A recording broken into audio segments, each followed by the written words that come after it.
সকললৈ বিহুৰ উপহাৰ দিছে মুখ্যমন্ত্ৰী তথা ৰাজ্যিক কেবিনেটে ৰাজ্যৰ চৰকাৰী কৰ্মচাৰী তথা পেঞ্চনাৰ সকলৰ মৰগীয়া বানচ বৃদ্ধি কৰাৰ কথা ঘোষণা কৰে আজি কেবিনেট বৈঠকৰ অন্তত মুখ্যমন্ত্ৰী হিমন্ত বিশ্ব শৰ্মাই 2% কৈ বৃদ্ধি কৰা হৈছে ৰাজ্যিক কৰ্মচাৰীৰ মৰগীয়া বানচ আৰু 1/1/2025 তাৰিখৰ পৰাই এই মৰগীয়া বানচ বৃদ্ধি কৰাৰ কথা ঘোষণা কৰিছে মুখ্যমন্ত্ৰী হিমন্ত বিশ্ব শৰ্মাই আৰু বিহুৰ পূৰ্বে ৰাজ্যিক কৰ্মচাৰীলৈ এই উপহাৰ আগবঢ়ালে ৰাজ্য চৰকাৰে মুখ্যমন্ত্ৰী হিমন্ত বিশ্ব শৰ্মাই এই কথা ঘোষণা কৰিছে যে ৰাজ্যিক কৰ্মচাৰীৰ বাবে যি মৰগীয়া বানচ সেই মৰগীয়া বানচ বৃদ্ধি কৰা হৈছে 2% মৰগীয়া বানচ বৃদ্ধি কৰা হৈছে ৰাজ্যিক কৰ্মচাৰী তথা পেঞ্চনাৰ সকলৰ বাবে ৰাজ্যিক কৰ্মচাৰী আৰু পেঞ্চনাৰ সকলে বিহুৰ পূৰ্বে যি দৰমহা অথবা পেঞ্চন লাভ কৰিব তাতেই এই 2% মৰগীয়া বানচ সংযুক্ত হৈ আহিব সংলগ্ন হৈ আহিব আৰু বাকি যি 2 মাহৰ মৰগীয়া বানচ এৰিয়াৰ কৰি পাবলগীয়া থাকে সেই সমূহ তেওঁলোকে এপ্ৰিল আৰু মে এই দুটা মাহৰ দৰমহাৰ লগত লাভ কৰিব আৰু আমি দেখিছিলো যে পূৰ্বে কেন্দ্ৰীয় চৰকাৰৰ কৰ্মচাৰী সকলৰ বাবে ডিএ বৃদ্ধি কৰিছিল আৰু কেন্দ্ৰীয় চৰকাৰৰ লগত যেহেতু ৰাজ্য চৰকাৰে ডিএ সমহাৰত প্ৰদান কৰি আহিছে সেইভাবে আজি অনুষ্ঠিত হোৱা কেবিনেট বৈঠকত এই সিদ্ধান্ত গ্ৰহণ কৰা হৈছে যে বিহুৰ পূৰ্বে ৰাজ্যিক কৰ্মচাৰীক এই ভাল খবৰ দিলে মুখ্যমন্ত্ৰীয়ে যে 2% ডিএ বৃদ্ধি কৰা হল ৰাজ্যিক কৰ্মচাৰীৰ লগতে পেঞ্চনাৰ সকলেও লাভ কৰিব এই বৰ্ধিত মৰগীয়া বানচ ৰাজ্যিক কৰ্মচাৰী আৰু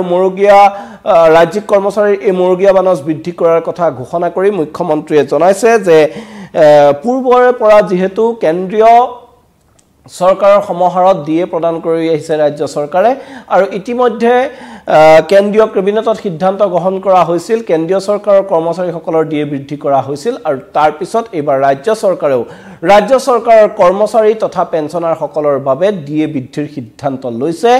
2% ডিএ এতিয়া ৰাজ্যিক কৰ্মচাৰী সকলৰ বৃদ্ধি কৰা হৈছে আৰু বিহুৰ পূৰ্বে যি দৰমহা ৰাজ্যিক কৰ্মচাৰী সকলে লাভ কৰিব যি পেঞ্চনাৰ সকলে লাভ কৰিব তাতে এই বৰ্ধিত হাৰত তেওঁলোকে দৰমহা লাভ কৰিব এই 2% মৰগীয়া বানচ বৃদ্ধি হোৱাৰ পিছত যি বৰ্ধিত দৰমহা হ'ব এই মাহৰ পৰাই তেওঁলোকে সেই দৰমহা অথবা পেঞ্চন লাভ কৰিবলৈ সক্ষম হ'ব আৰু বাকি যি পূৰ্বৰ যিগিটা মাহৰ এই বৰ্ধিত হাৰৰ ডিএ তেওঁলোকে পাবলগীয়া আছিল সেইখিনি এপ্ৰিল আৰু মে এই দুটা মাহৰ দৰমহাৰ লগত লাভ কৰিব মুখ্যমন্ত্ৰীয়ে আজি সংবাদমেল যোগে এই কথা ঘোষণা কৰিছে মুখ্যমন্ত্ৰীয়ে কি ঘোষণা কৰিছিল সেই মন্তব্য আমি শুনাই ল'ব বিচাৰিছো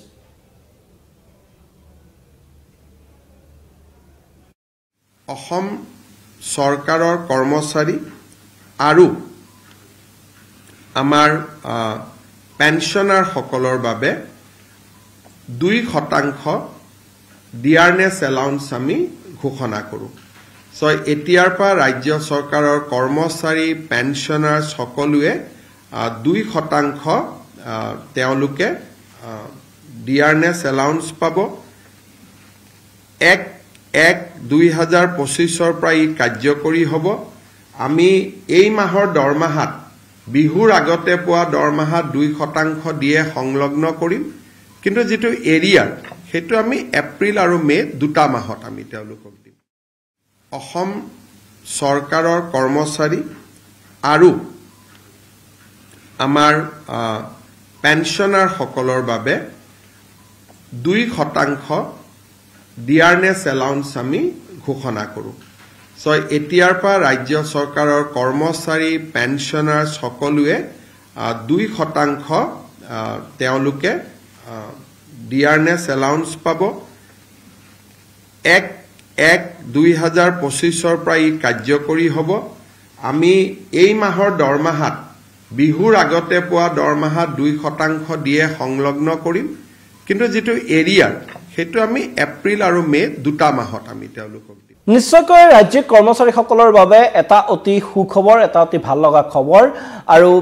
দৰমহা মৰগীয়া বানচ বৃদ্ধিৰ খবৰে সকলোকে উৎসাহিত কৰে তাতে যদি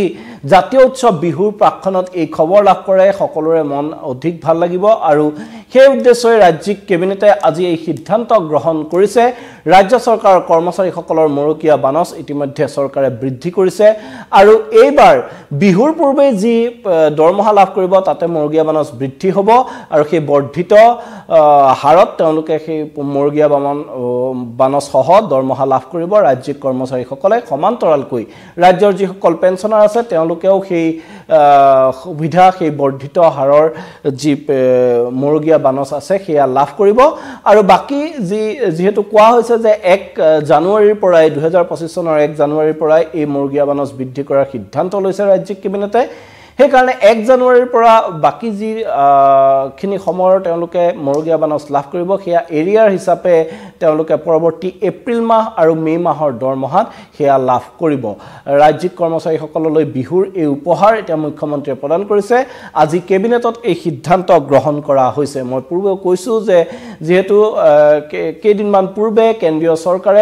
চৰকাৰৰ কৰ্মচাৰীসকলৰ মৰকীয়া বানচ বৃদ্ধি কৰিছিল আৰু তাৰ পিছতে এতিয়া ৰাজ্যিক চৰকাৰেও ৰাজ্যিক চৰকাৰৰ কৰ্মচাৰী তথা পেঞ্চনাৰ সকলৰ বাবে মৰকীয়া বানচ বৃদ্ধি কৰাৰ এই সিদ্ধান্ত লৈছে 2% মৰকীয়া বানচ বৃদ্ধি কৰা হৈছে ৰাজ্য চৰকাৰৰ কৰ্মচাৰী তথা পেঞ্চনাৰ সকলৰ আৰু বিহুৰ পূৰ্বে তেওঁলোকে যি দৰমহা অথবা পেঞ্চন লাভ কৰিব তাতে সেই বৰ্ধিত হাৰৰ মৰকীয়া বানচ সংযুক্ত হৈ আহিব আৰু আন যি কেইমাহৰ তেওঁলোকে এই মৰকীয়া বানচ লাভ কৰিব সেয়া তেওঁলোকে এৰিয়াৰ হিচাপে এপ্ৰিল আৰু মে মাহৰ দৰমহাত লাভ কৰিব আৰু মুখ্যমন্ত্ৰীৰ এই ঘোষণাৰ পিছতে এতিয়া দেখা গৈছে যে স্বাভাৱিকতে উৎফুল্লিত হৈ পৰিছে চৰকাৰী কৰ্মচাৰীসকল বিহুৰ পূৰ্বে এনে খবৰে সকলোকে নিশ্চয় আনন্দ দিব বিহু উদযাপন কৰাৰ ক্ষেত্ৰত চৰকাৰী কৰ্মচাৰীসকলৰ যথেষ্ট এই ক্ষেত্ৰত তেওঁলোকে আনন্দ লাভ কৰিব আৰু নিশ্চয়কৈ মুখ্যমন্ত্ৰীৰ এই ঘোষণাৰ পিছতে এতিয়া ৰাজ্যিক যিসকল কৰ্মচাৰী তথা পেঞ্চনাৰ আছে তেওঁলোক উৎফুল্লিত হৈ পৰা পৰিলক্ষিত হৈছে এই মুহূৰ্তত মই মৃদু পৱনে বিদায় লৈছো আপোনালোকৰ পৰা ধন্যবাদ জনাইছো